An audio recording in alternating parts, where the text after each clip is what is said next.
Guys, I did not get to where I am today just based on my own knowledge. Most of all the stuff I know today, I borrowed it from someone. And I still have a mentor. And I hope till I die, I will always have a mentor. And the plan is to consistently keep improving and growing, because there's always greater and better mentors depending on what you're trying to achieve. Because if I'm going, okay, all right, I'm trying to build a casino, I want to go maybe get James Parker as a mentor, because he can basically fast track that process for me. This is the type of approach you're gonna start taking. Don't have a poor mindset and go, oh no, I don't need a mentor. Only poor people will say that. Please do not. We all need our mentor. We're all trying to buy back our time. Right now, we are trading our time so we can eventually buy back our time. You clock into work so you get paid for your time. The aim is I want to clock into work as much as I can, as quickly as I can, so eventually I don't have to sell my time. Then I have the freedom, because there's a difference from having to work and choosing to work. We want to quickly get to that phase where we choose to work, not have to work. The quicker you can get to that phase, the happier, the freer, the more alive you will feel, and you get the option to be able to even impact other people's lives. First, guys, I want to say thank you very much, everyone, for making out the time to be here. I truly do mean it, because you guys have literally just given me the greatest gift that you could, which is your time. Your time, there's no value you can put to that. So really want to get that out there and say thank you very much for your time. Thank you very much for being here. Let's get some of the basic housekeeping matter out first. Guys, if you do need to use the toilet, it's just across, you can step out on the other side. If you need assistance, we've got a reception out there that can also guide you along there. Now, if there's a fire in the building, please do not use the elevator. The fire exit stairs is just on the right-hand side. Without further ado, since I'm very big on time and I really want to make sure I maximize the time you guys are here and give you guys the most you can get from this event, today's topic is more about the introduction, unlocking generational wealth. What is wealth to everyone? Before we get into that, I would say, it's best for you guys to also determine, who is this person in front of you? Who is this guy? What gives him the credibility to talk to me about generational wealth? Now, that's a little bit bio about me. While you guys are reading that, I'm also going to tell you things that are not here, which is a little bit more personal to me. I'm from a family of six siblings, mom and dad. We migrated to Australia when I was turning 6-7 years old. Now, growing up in a family of six with 3 to 4 other cousins, so typically there's like about 10 kids in a home. Now, you can just imagine, for those of you that are parents, how difficult it could have been for mom and dad to raise us up. But for me back then, really didn't really care, right? But growing up, going through the whole process, I was fortunate enough, went to university, studied accounting, realized very quickly, I wouldn't really make a good accountant. Then I stumbled across into the world of banking and finance. Fast forward, got married, been through a divorce. So, I've got experience in that field when it comes to separation too as well. And part of that process, I won't change a thing. Why? Because I learned so much about myself and also so much about protection as well, from an asset point of view too as well. So everything that's happened in my life has formed and made me the person I am today. I truly believe that life happens for me. Going from that state of being a victim, no, I truly believe that for everything that happens in our life is just an indication or preparation for God setting you up for the next phase of your life. So, and all those learnings and everything, I find myself utilizing all those things that I classify as, negative or bad things happen to me and really, really paying up for me now. So that's a little bit about me. Now, most of the brands that you've seen here, these are some of the companies that I currently own and operate. So that's what those brands are. So Wealthy, which is the finance arm, you've got Plug and Pray, which is the property arm, we've got the asset finance arm, and we've got the marketing arm, which is Studio 10. All right, disclaimer, very important, this one. Guys, disclaimer, what this basically means is whatever information I'm going to be providing to you guys today is not tailored to your specific personal circumstances. So whatever you get out of this, please do make sure you speak to a specialist, a financial planner, or someone that understands your personal circumstances so they can basically tailor that to that. Super, super important that this is very generic and I don't know each of you personal circumstance. So very important that you basically take that into consideration while I present this to you as well today. All right, let's go into it. Foundation of generational wealth creation. I truly do believe that there are core basic aspects of when we're talking about wealth. When we think about wealth, what's the first thing that pops up in anyone's mind? And guys, please, this is going to be an interactive presentation. Feel free to ask me any questions anytime. Feel free to, interrupt me during this whole process. And I will make it as interactive as I could possibly can. If I'm to say the word generational wealth, what's the first thing that pops up in your mind? Money. Money? Time. Time? Freedom. Yeah, succession, maybe. Succession? For me, it's just one word: legacy. Legacy? Perfect. Like assets, I think of like grandchildren owning. They're in a position where they own things. Whatever has been created by the previous successor. Yeah. Beautiful. Awesome. Agree. But in addition to that, I've added, you'd notice a lot of the time you hear generational wealth, but you don't hear generational wellness. Now, what do I mean by the generational wellness? And this is where I truly do believe that wellness is way more greater than wealth. In a nutshell, what that wellness means is teaching the next generation the educational aspect and wisdom to create that wealth. So, for example, based on the knowledge I have today, it would take me less or a fraction of the amount of time it took me to create all the wealth I already have. You could take all the wealth away from me, but you can't take that knowledge away from me. That's where that wellness comes to as well. Teaching our next generation the habits, the discipline, the consistency, the education, the wisdom on how not only to manage this legacy you're going to pass on to them, but also how to create it if it ever gets taken away from them. Got it? So that's that. Now, wellness, wealth matters, financial literacy, and education. I truly do also believe that when it comes to the world of wealth, when it comes to the world of creating it, holding it, maintaining it, it is so much more than just saying it and, talking about it or just going, it's something I would love to do, it's something I would love to achieve, right? Now, I had a particular member, a mentee, say to me the other day, what about people that are born into poverty, and they can't seem to find the other way around it? Now I said, let's talk about Australia, because I know Australia is a land of opportunity. Unfortunately, there's some certain countries where, the opportunity aspect of things, let's be realistic, is not as apparent like Australia. So let's talk about Australia. I strongly believe that it's not your fault or it's not anyone's fault to be born into poverty, but it's damn your fault if you die in poverty.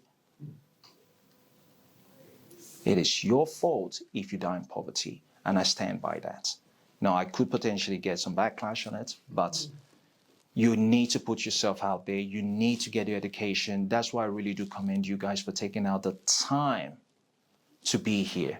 Now, taking out the time to be here means also tells me that you guys are searching for things to improve yourself as well.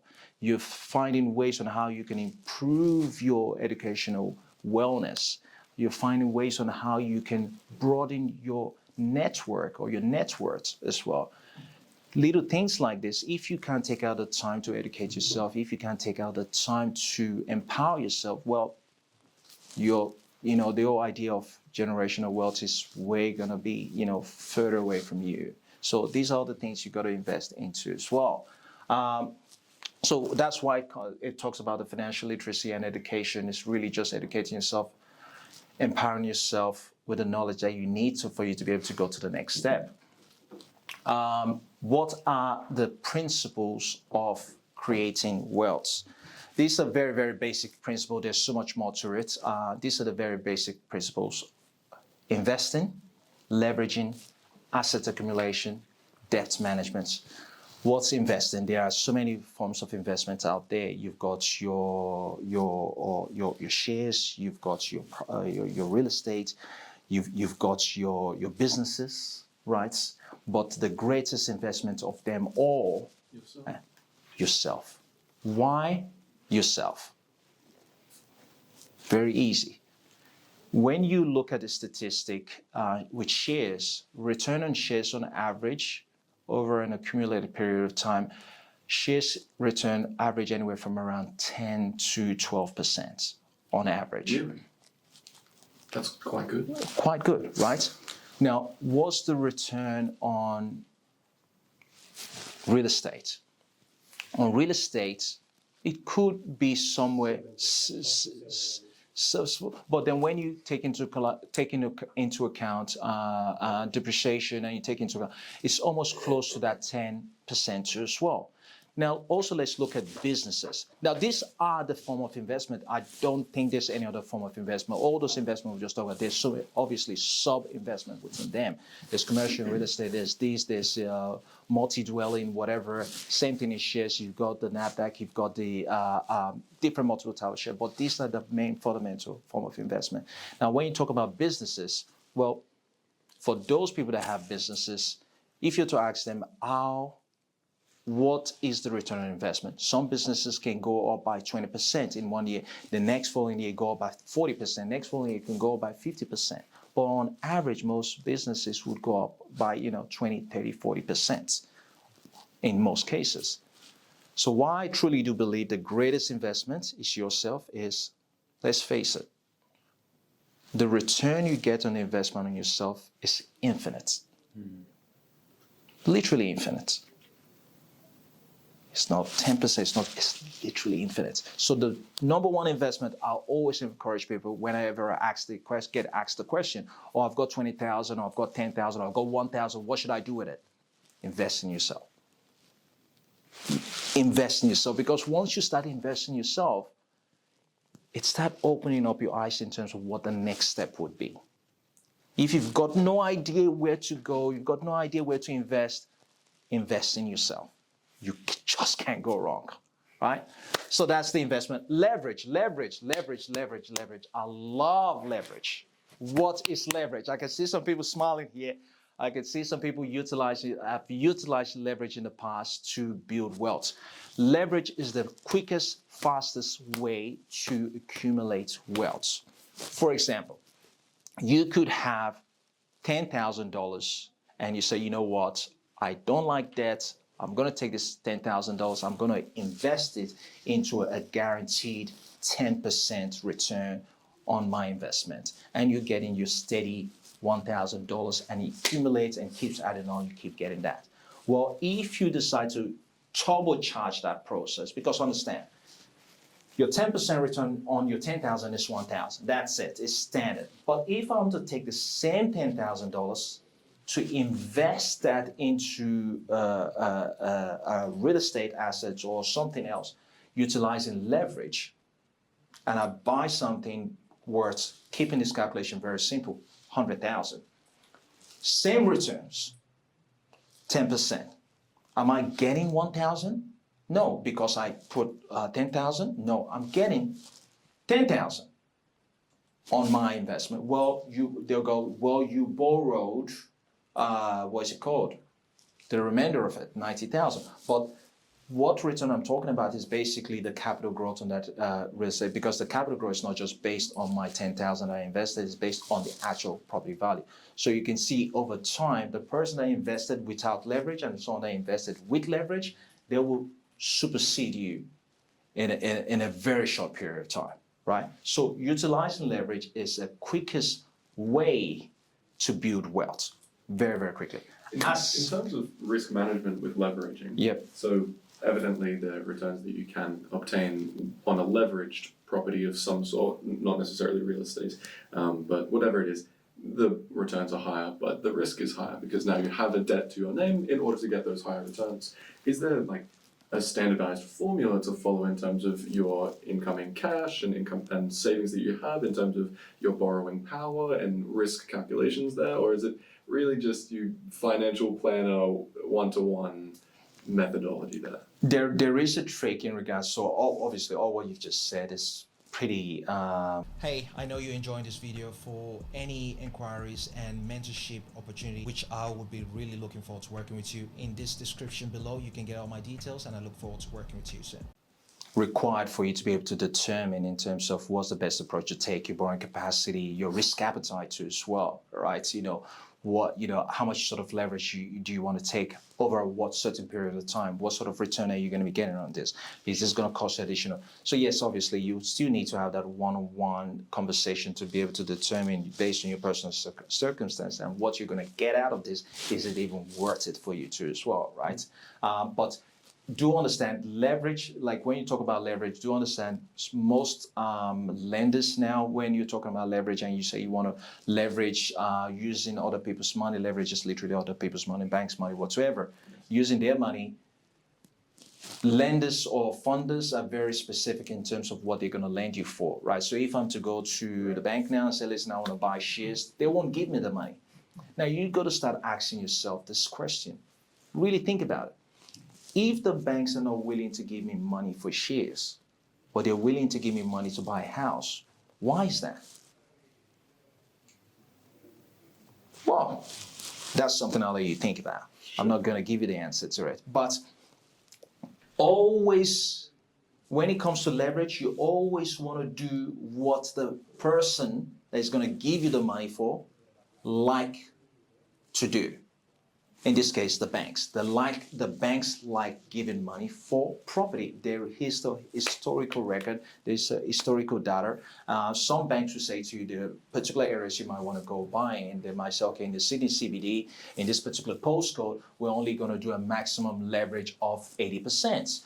Then you might go to a regional area, we're only going to do a maximum leverage of 70%, whatever. They have all these criteria because why? To send millions and millions of dollars to be able to work out the risk appetite of those particular area, and they know what is the return on investment on those particular areas. They have the statistic, they have the data, they know what the capital growth is on those areas. So I would say, listen, hey, it's just like when sometimes you're going to go buy in a new estate area and you see a Bunnings pop up or a McDonald's pop up. I always say to people, that's a very good indication. Buy there. Mm-hmm.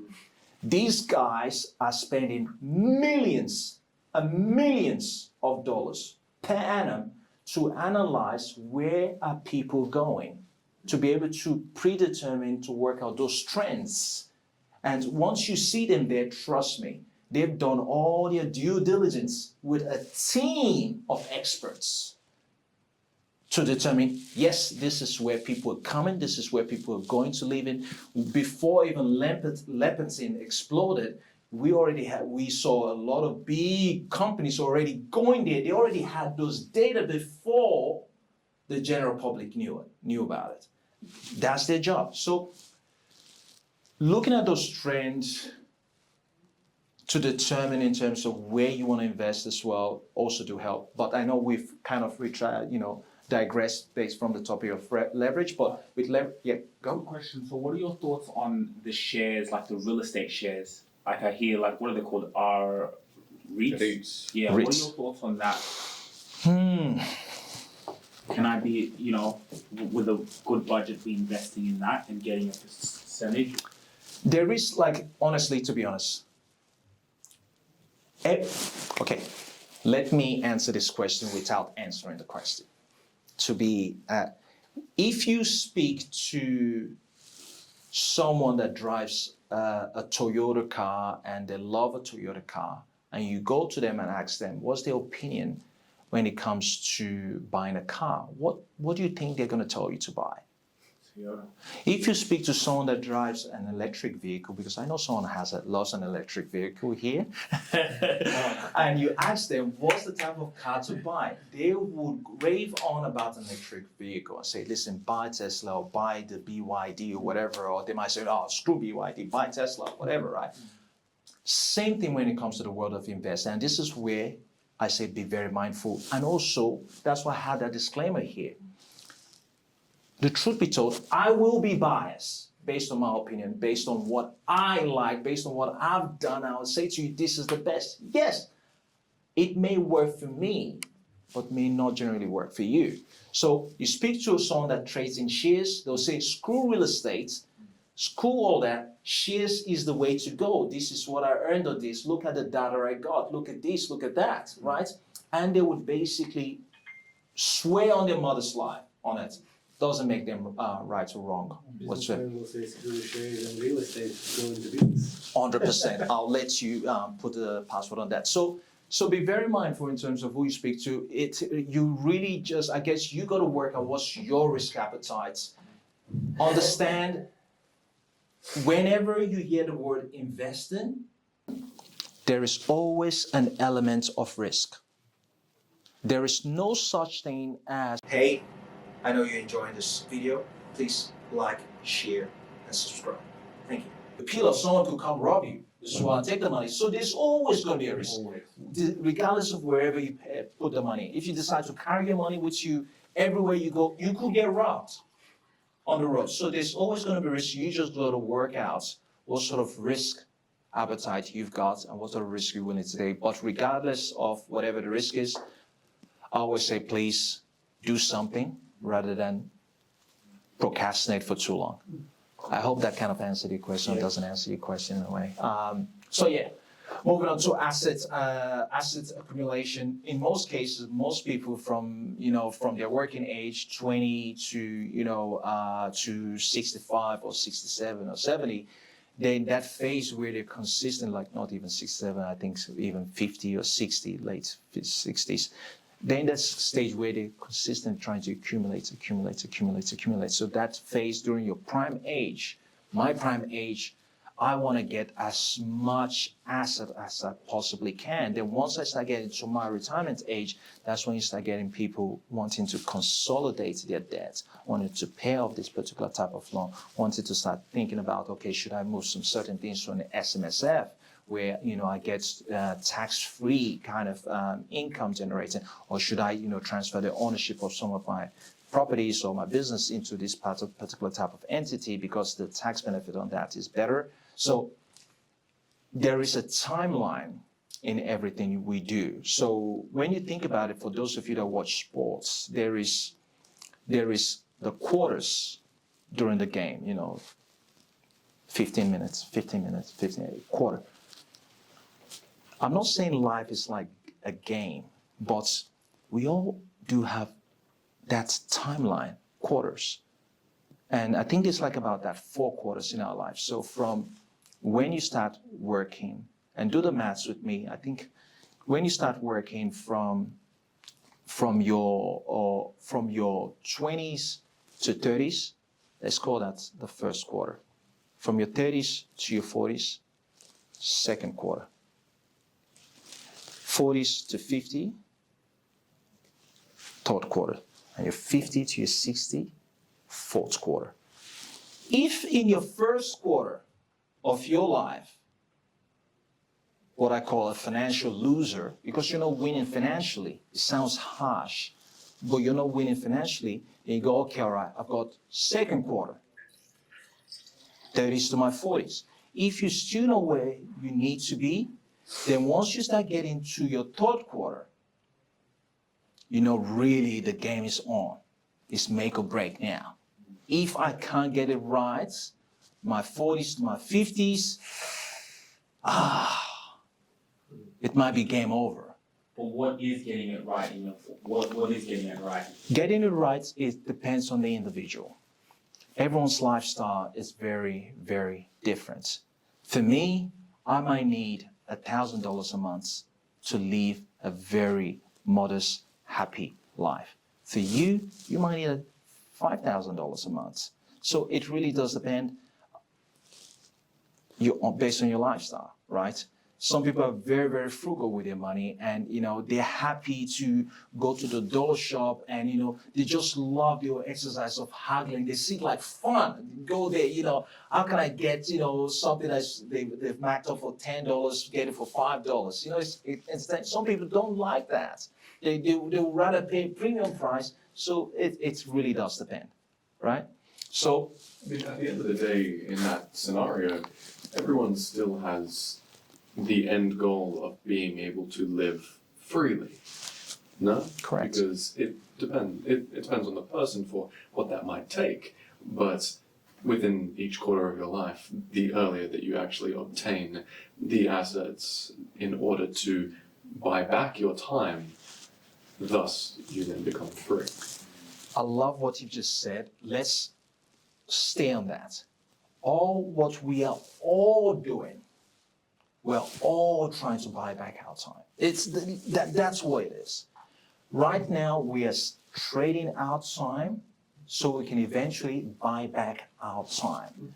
You clock into work, you give your time, so you get paid for your time. The aim is I want to clock into work as much as I can, as quickly as I can, so eventually I don't have to sell my time. Then I have the freedom if I choose, because there's a difference from having to work and choosing to work. We all want to quickly get to that phase where we choose to work, not have to work. The quicker we can get to that phase, I'm not saying that means, that's it, you just sit on the couch, you're not doing anything. No, the quicker you can get to that phase, the happier, the freer, the more alive you will feel, and you get the option to be able to even impact other people's lives because you've got time to be more present with your family. You've got more time to give back to the world. You've got more time to really pursue what makes you feel alive. Got it? So yeah, that's basically the end game for all of us. Now, debt management. Oh God, I love this. I had a situation when a client said to me, Collins, I can't sleep. I've got $1 million in debt. I'm like, and I can't sleep. I need to deal with this. So managing that, because not having debt is not for everyone. Some people are really, really good in managing debt. Some people strive in getting more debts. The more they can get, the better they sleep at night. Why it's the opposite for others. So it comes down to your threshold. You got to work out what works for you. And you also got to manage your debts. You got to be very cautious with your debts. There's different level of debts. There's debts, when you're saying debts, you're leveraging people's money. That's what debt is. It could be a credit card. It could be a car loan. It could be a home loan. It could be a business loan. But that debt that you're getting, is that debt consistently taken away from you, or is it adding to you? So that's where it obviously leads on to the topic of good debts, bad debts. All right? Without me having to go into what a good debt and a bad debt is, I'm sure we all know what a good debt is and a bad debt is. Can someone just quickly give me a quick definition, good debt, this is a good debt, this is a bad debt, and why? I would say bad debt, car loan, Why? Why is it a bad debt? because it's a liability, doesn't appreciate over time. Well, it depends on how you use it. Doesn't make it cash flow. If you rent it out, yes. Then it becomes a good debt. Okay, so not, it doesn't mean car debt is a bad debt. it can also be a good debt. If it generates more cash than it uses. Well, it's a good debt. So then, what's a good debt then? The one that generates income. Generates income, okay? So Okay. like More So income. the asset value more than the debt? Asset value more than the debt, yes. But then that goes like, for example, if you look at a house or a mortgage, right? You can use it as good debt, Mhm. where it brings income, but then it also can be bad debt. Absolutely, absolutely, So it's not lots of taxes. Yeah. absolutely. Very simply placed. A good debt is something that puts money in your pocket. A bad debt is something that takes money in your pocket. But also a bad debt can also be a good debt. What do I mean? Some real estate may be taking money away from your pocket, but it only becomes a good debt once it starts putting money in your pocket, or once you sell it and it's appreciated in value, then that bad debt all of a sudden becomes a good debt. So just knowing the difference between a good debt and, when you're making those decisions, then you start asking yourself, do I really need to get that credit card? Do I really need to go buy that stuff that I can't afford now? Do I need to go get an afterpay for this new latest shoe that just came out? So you really start understanding that, going, well, if I can't afford it, why am I doing this? Am I doing this because I'm trying to impress someone, or am I doing this because I don't feel confident about myself as a human being? Because most of the time, let's face it, most times people buy houses because they're trying to impress someone. And that same house they buy, most times they're hardly even there. So what's the point? So just be aware of that. And you gotta start having that conversation with yourself, and just because we can't afford to keep making all this kind of silly decisions anymore. We just can't. Hey, I know you're enjoying this video. Go below, get your tickets, and I'll see you there. All right. Cultivating successful mindsets. Guys, I really, really, really, really, really love this. Like, all what we've just talked about means absolutely nothing if this is not in check. If this is not in check, it absolutely means nothing. Optimizing, realizing, growth orientation, adaptability. Mindsets, I really love mindset just because I truly, truly, truly believe that everything that happens in the physical realm happens up here first. Before you all came here, you already visualized yourself here. You didn't just wake up and magically just showed up here. I don't know how you saw it. Maybe you spoke to someone, you talked about that. You saw the advertising online, you looked at it, you're like, you know what? That would be a good idea. I would like to go there, or maybe I'd like to catch up with Collins or whatever. But you already physically, mentally placed yourself here before you got here. The same thing that happens with our success, that happens with our wealth creation. You can never manifest into the physical realm if you can't see it up here. You can never just all of a sudden, except obviously you win the lottery. But before you to even win the lottery, you already kind of imagined yourself winning the lottery. You had to go buy the scratch ticket. You had to go scratch the tickets, right? So, the odds on that is high. But again, you can't just wake up one day, all of a sudden, oh, geez, I've got 50 property in my property portfolio. How did that happen? I don't know. No. You worked your way through there.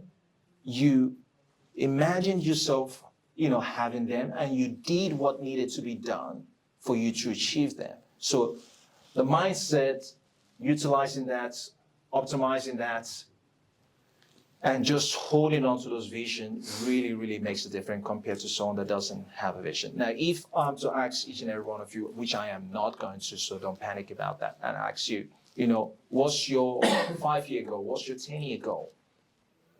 What's your goal for the next 6 months? What's your goal for the next 1 year?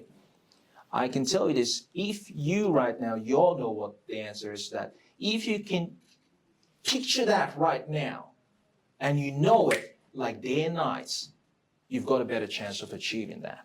But if you are having to think about it, you go, am I like this? Am I like this? I can tell you right now, unfortunately, I'll be the bearer of bad news. You will not achieve it. You will not. So start being very super strategic. I'll share with you guys something. I'll show you. I've got a piece of paper here. I've got a piece of paper. This piece of paper, as you can see, it's kind of faded, right? This piece of paper you guys are seeing here, it's a list of 10 goals that I've got here. I've changed this paper multiple times. This particular one now, once it really fades off, I'll print out another one.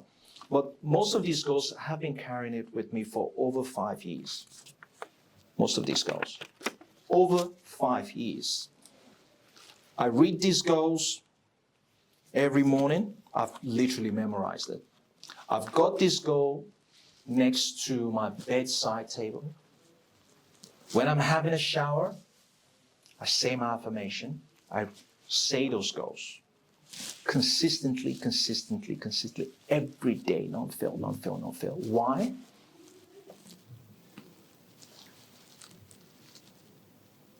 The mind would accept anything you tell it. And I've convinced my mind that this is ours. We're going to get this. We are getting this. Now it's just a matter of time. We will get it, right? So, and you got to play that long game. You got to consistently do that. Super important. What's the next step? Let's see. What have we got? Your mindset matters. Your mindset shapes your action, decision, your financial behavior. It's influence how you perceive opportunities and challenges affecting your financial trajectory. If I was to tell you that you could buy a property with no money down, who would believe that? With no money. If I'm to tell you that you can buy a property with no money, would anyone believe that? It's probably a way. All right. Now, The second question.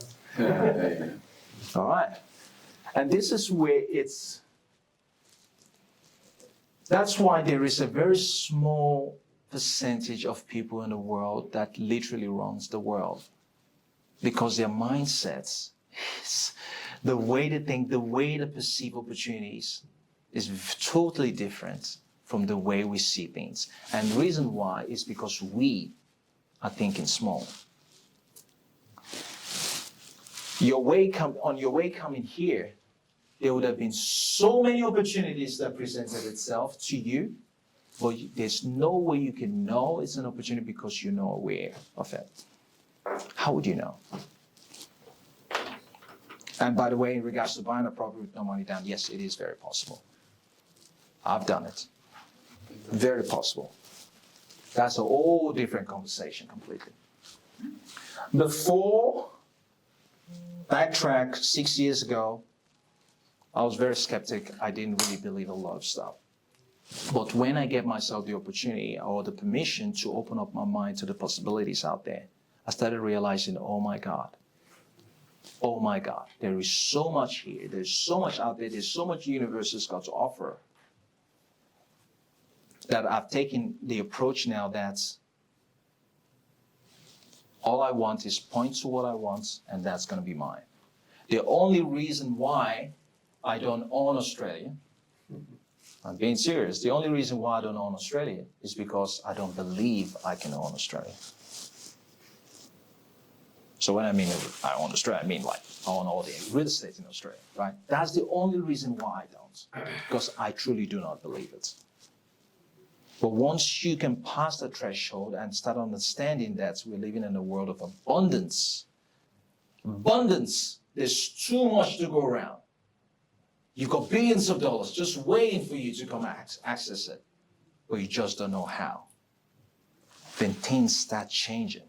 Once I start saying to people that, listen, hey, you're trying to start up a business, why start up a business? Buy one. Oh, I don't even have $1,000 in my bank account. I'm like, you don't need $1,000. Just buy the business.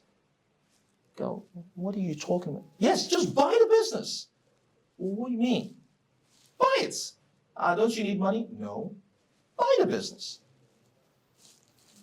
That's another conversation. Another conversation. right? So mindset is very, very important, extremely important because it shapes your world, it shapes your future. So be mindful of your mindset. Be mindful of what you read, what you listen to. Be mindful of what you allow to go into your mind. You It's just like you saying, you know what, I read, the gossip magazine every day and you wonder why you're broke. When was the last time you read the Financial Review? When was the last time you read in regards to money management books? When was the last time you went to a library? Oh, by the way, do you even have a library card? Do you know where your local library is?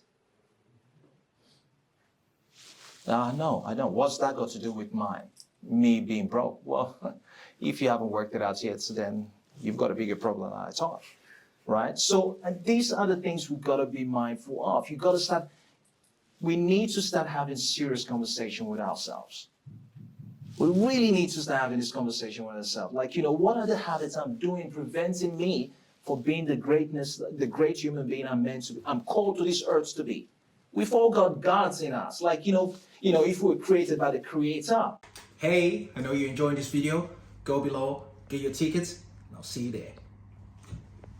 There's a piece of God in you, there's a piece of God in you, there's a piece of God in you, piece of God. You think God would create anything inferior? No, you've got so much greatness in you. Tap into it. Do it.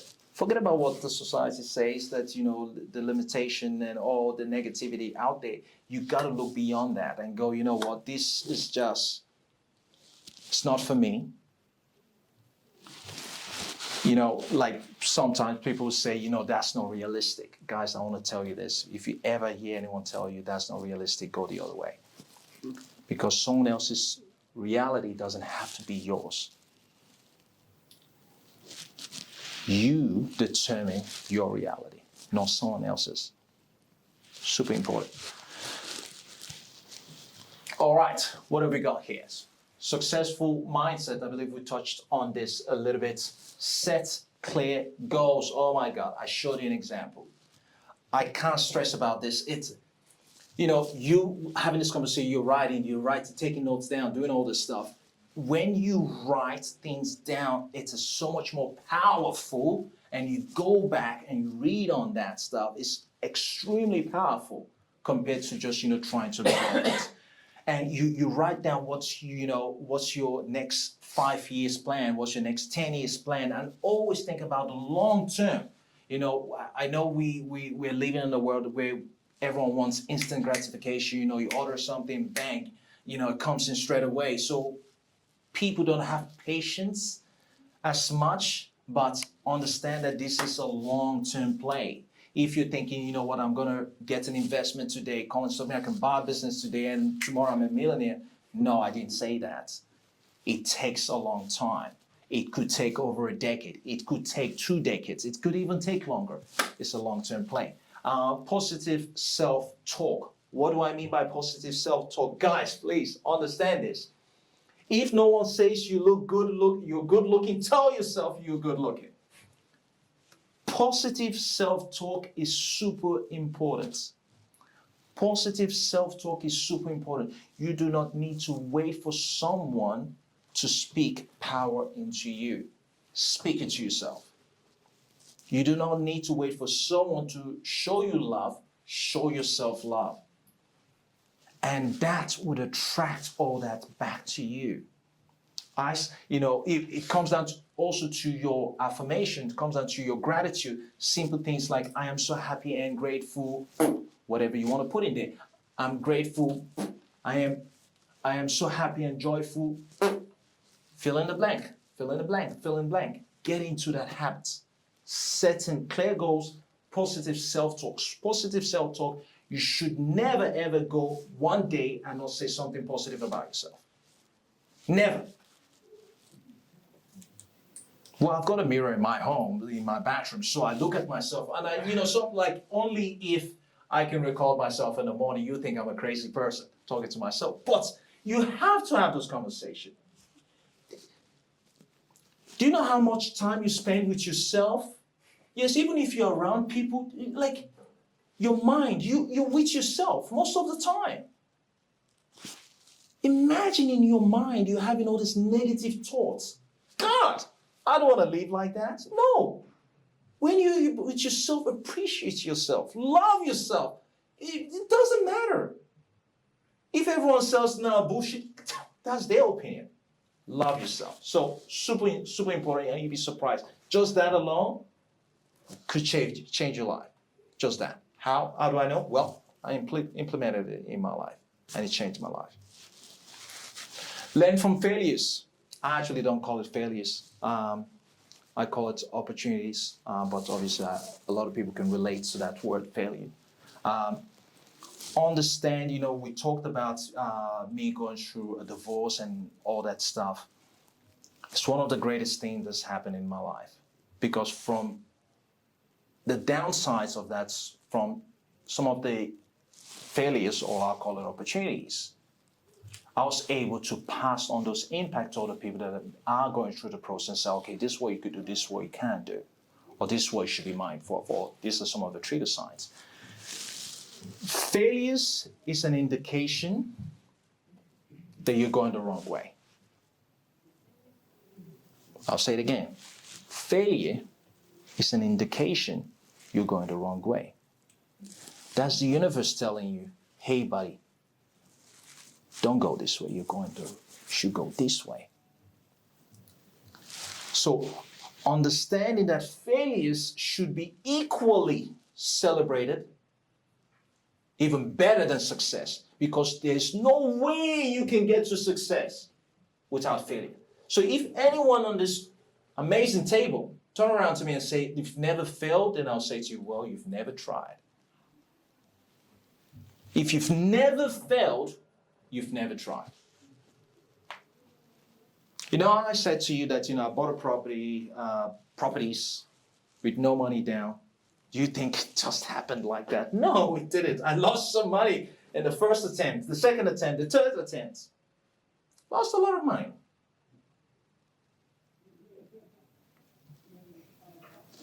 But now I've got this found new wisdom and knowledge that no one can take away from me. But I had to pay the price before I got there. So super important, super. Surround yourself with positive, I don't want to say positive people, positivity. Surround yourself with positivity. That's self-explanatory. Everyone knows what that means. Super important. It's super important that you want to surround yourself with positivity at all times, because there's just too much negativity out there. You coming here, it's not just about you coming here, but also taking our time exchanging contact, because if you're here and other people are here, you'll be surprised how similar you all are. We're all striving for similar goals in a way, right? So surrounding yourself with positive people could literally change your entire life. I basically enrolled into a particular program that I'm paying to today. It's a 12-month program, giving me access to certain type of CEOs and mentors at a different type of level of income caliber.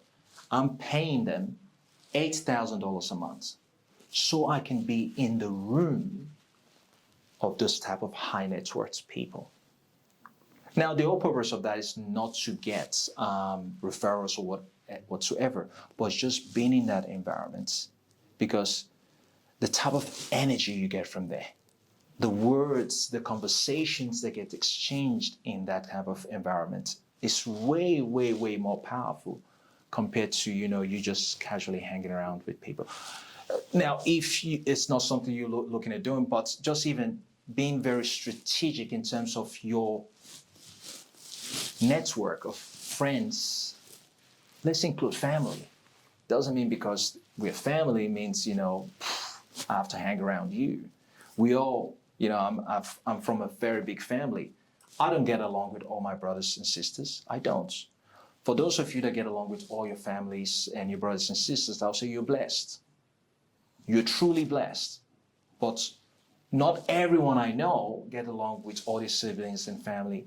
Now you have to decide. This is my life. Who do I choose to share my life with? And you've got to be very strategic on that, because that, again, as well, can literally affect your financial inspirations as well. Continuous learning, continuous learning, continuous learning, continuous learning. The minute you decide that you are the master, that's the minute you start diminishing. The day you say, you know what, I'm the master at this, whatever it might be in finance, be in real estate, be in IT, whatever it is, the day it comes out from your mouth, I am the master at this, I am the alpha, that's the day you start dying. We need to cultivate the idea of always being a student.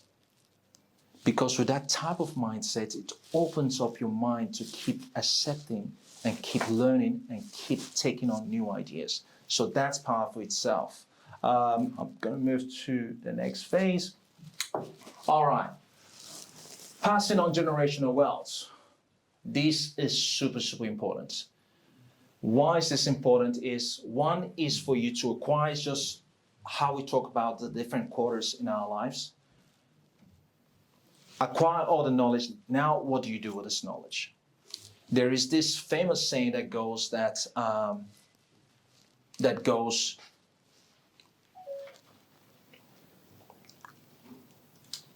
poverty, or should I say suffering, or poverty, suffering, poverty creates, I'm sure you guys would have heard this. Poverty, suffering, hard times creates strong men. Strong men create good times. Good times create weak men. Weak men create hard times. And it's that circle of life that keeps going on. That's one generation. Hey, I know you're enjoying this video. Go below, get your tickets, and I'll see you there. Because this is legacy we're talking about. This is legacy. And that's when we go back to what we talked about, which is generational wellness. It's not just about, there you go, this is a portfolio of 50 buildings. Go for it. They will destroy that in that generation, even if it lasts their lifetime. The next generation will not get anything from that. Because why? They lack the ability to be able to sustain, maintain, and grow that wealth. Because it's not just about, oh yes, we got the wealth and we'll pass on the wealth. Generational wealth means that wealth keeps growing each generation. It has to grow each generation. If mom and dad gave me 10 properties, well, what I'm giving my next generation has to be double that. What they're giving their next generation has to be, because guess what? Mom and dad passed on this knowledge to me based on their limited resources, comes down to based on technology, and we know the world keeps getting advanced and advanced and advanced. Based on what mom and dad has passed on to me, that's my starting point compared to what mom and dad's starting point was. I've got that, which is that in addition to the new found knowledge of God. Well, guess what? That's going to propel the wealth for the next generation. So that's always the game. The power of legacy, the role of education, the role of estate planning, financial educational workshop, creating family constitution, mentorship and guidance, encourage philanthropy. Now, when you look at all the steps, I sometimes truly do believe that most families, all families should run their home like a corporation. I strongly do believe that. Where you would have meetings and go check in, how are we going as a family? How does the balance sheet look like? How does our learning look like? How does because there's different aspects of a family. You've got the spiritual aspect of things, you've got the physical aspect of things, you've got the emotional aspect of things, you've got the financial aspect of things, and you tally along all that, going, okay, how's the financial aspect of, how's the spiritual aspect of things? Well, it's very easy to measure. Well, if you're spending 7 days a week, 7 days at work, well, maybe your spiritual life is going to suffer a little bit. Maybe your friendship is going to suffer a little bit.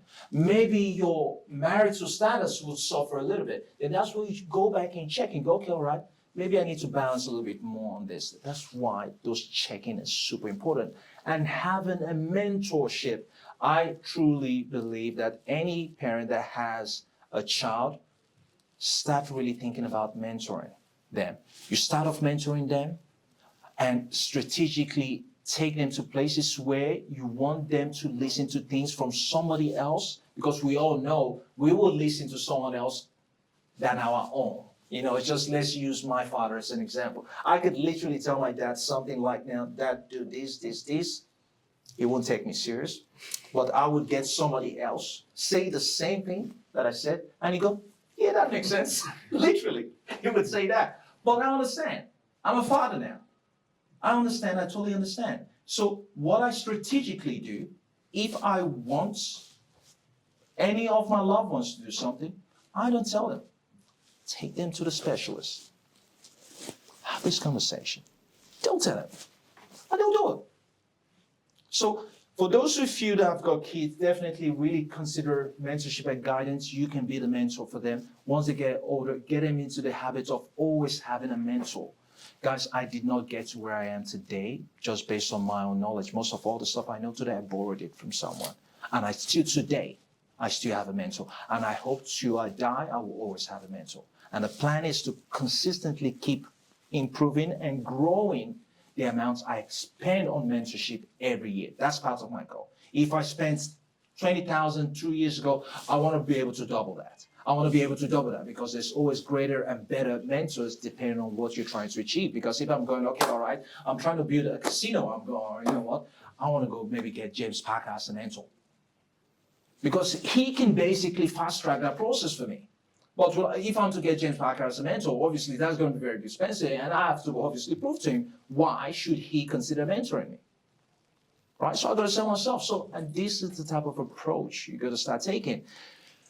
Don't have a poor mindset and go, oh no, I don't need a mentor. Only poor people will say that. Please do not. We all need our mentor. Just the same way our parents, we all started off with our parents as our mentor.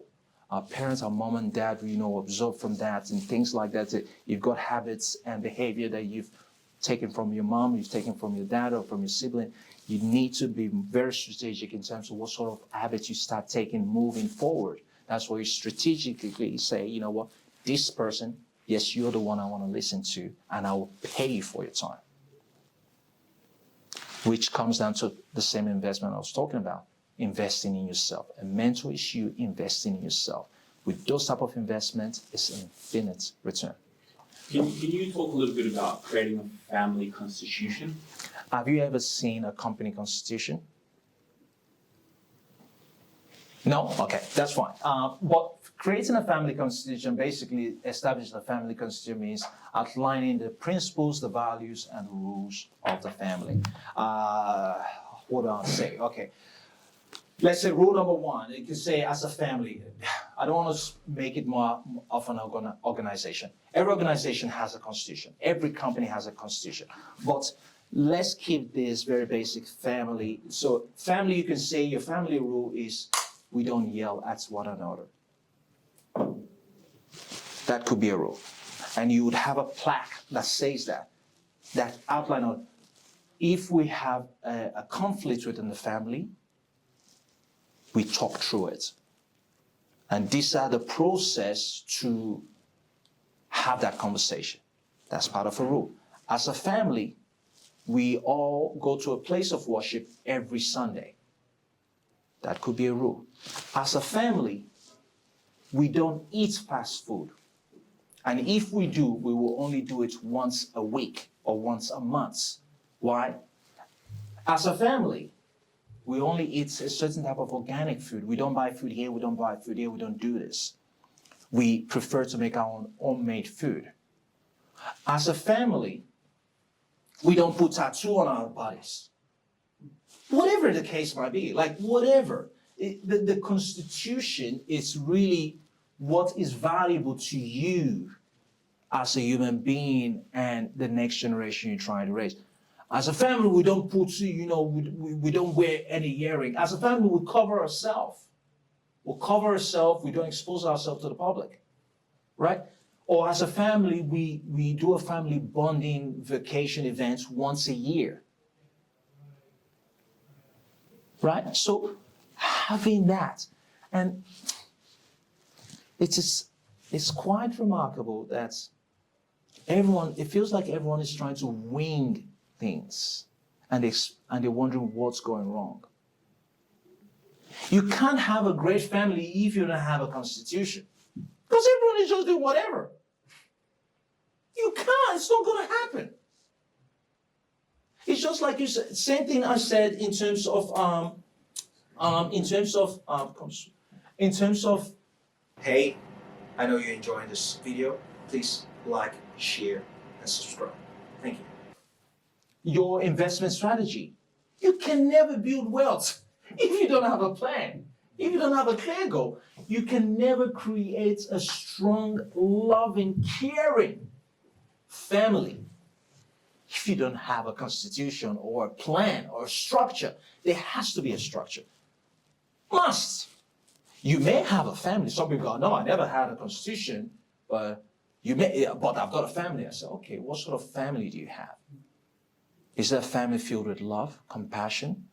Is it a family that you're proud of and you say, you know what, if I'm to do it again, this is the same type of structure and family I want? If it is, then right. You've cracked something that the world wants. Maybe you should be up here speaking, because that's what we all want. At the end of the day, why do we do what we do? Bottom line, love, family. That's why. So if you're here killing yourself, trying to work out how to build generational wealth and do all this stuff, and the family dynamics is not there, then you go start asking, what's even the point? You're not gonna take that knowledge with you. You're gonna die with it. You're not gonna take the wealth, the shares, the portfolio, the real estate. We're not gonna take it. So if you're not gonna take it, and you don't have anything that you're proud of to call a family, what have you got? You've got nothing. Would you say the methodology of creating the family constitution you might even be able to take parts from things like the book 7 Habits of Highly Effective People. Yes. So to think win-win, make sure that the principal structure of each member of the family is actually aligned before writing anything down. Something like that? Absolutely. Sort of actually family mission statement. So Yeah. I have a separate book on creating the personal mission statement, family mission statement. Yeah, fantastic. And Absolutely. there's a book, 7 Habits of Highly Effective Families as well. Yeah. Yes. And for kids. So I love Stephen Covey. So He's good, eh? Really good. I got it for my kids, my teenagers, for my family, for my wife. Mm. Yeah. So and yeah, listen, it's I think we all kind of know what we need to do, but we are naturally as a race, we're actually naturally lazy to do things because it's just easier not to do it and just hope for the best, and we wonder why we're all in the same shithole that we're in. Because I'd like to add something because, look, I'm maybe the oldest guy in the family. we couldn't tell. So with my experience with my children who are professionals also, I also feel that passing on generational wealth should not be given on a platter. Absolutely not. Yeah. They don't learn much if they not realize the sacrifice of a first generation migrant like me. Maybe you are a second generation, I'm a first generation. So we came with nothing, we created the asset, build our wealth. We did everything right, so because of which we are today in a position to pass it on in a very healthy kind of balance sheet we are giving them.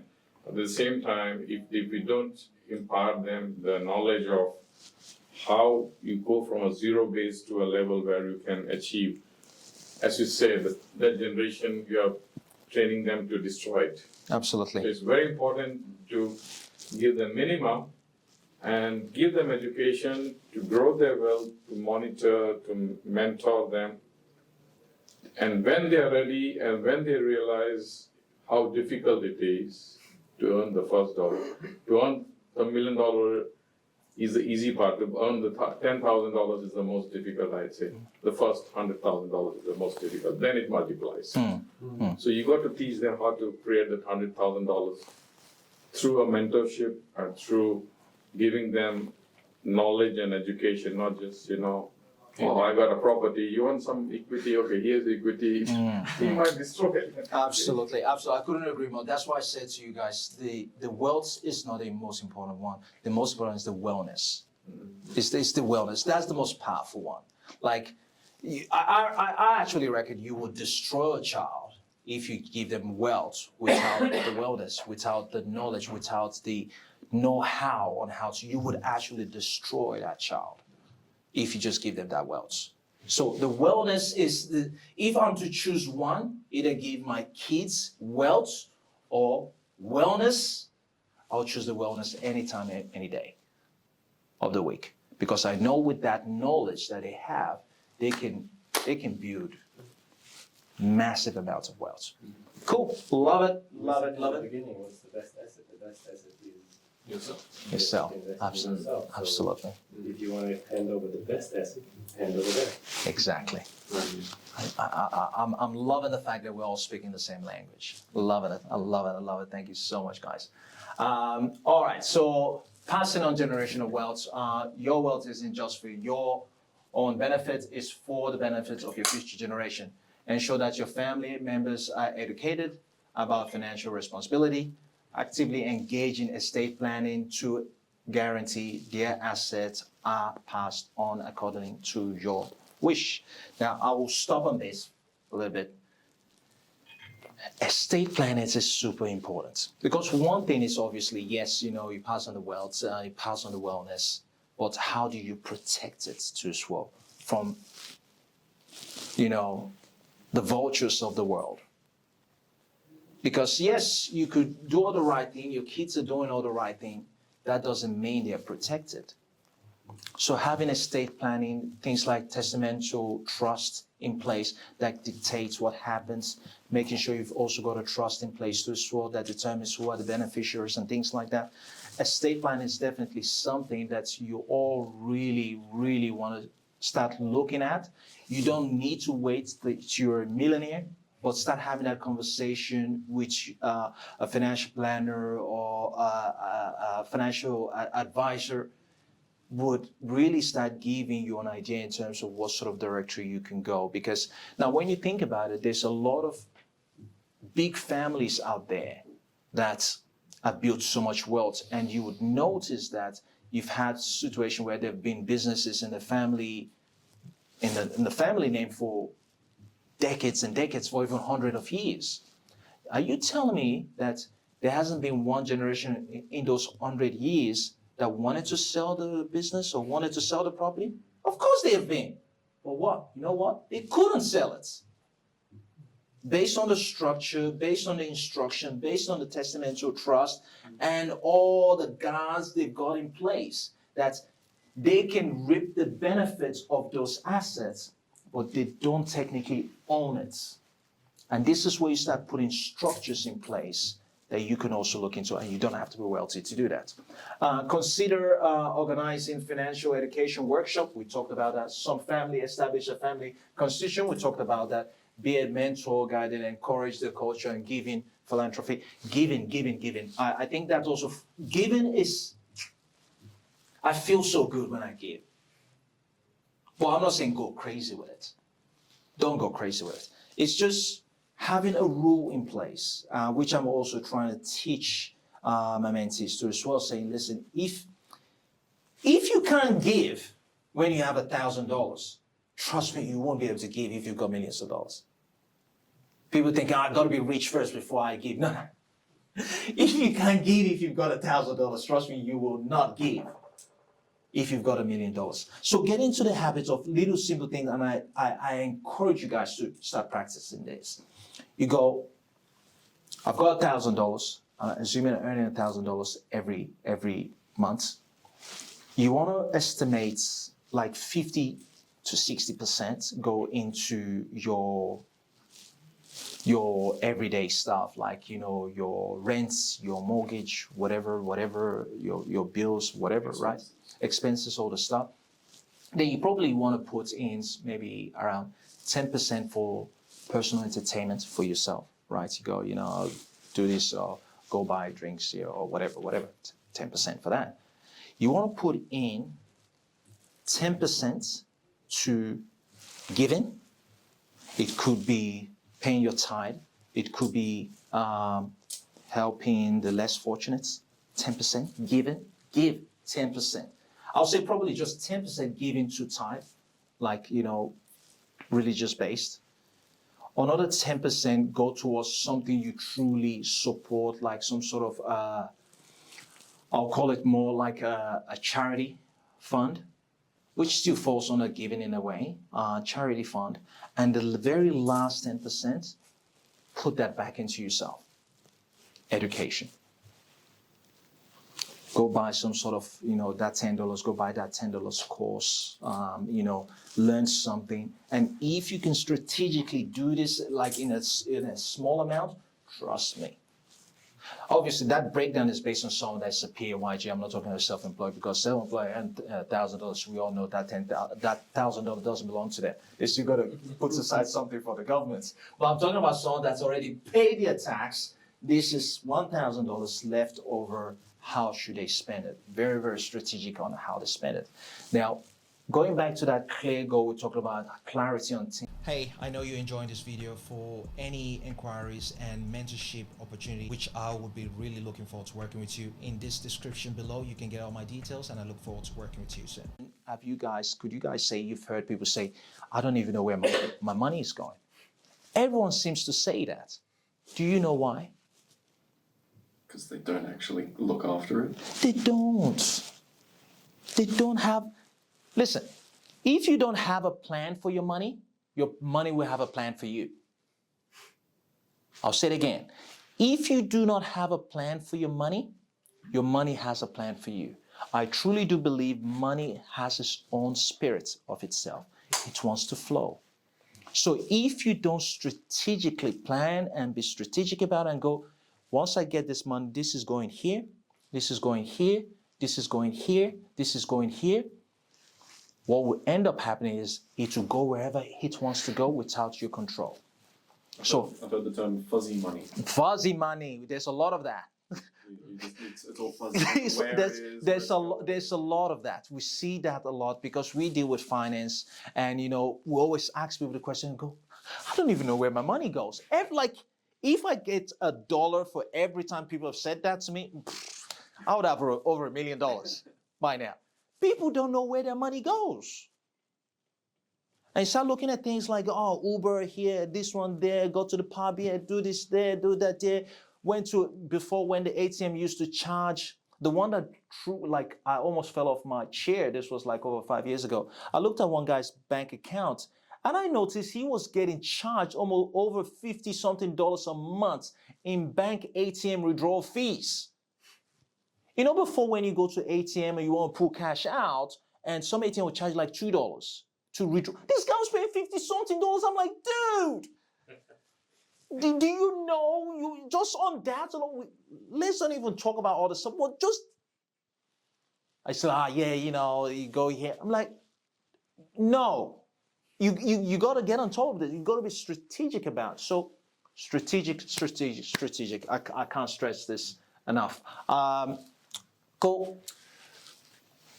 All right. I love this.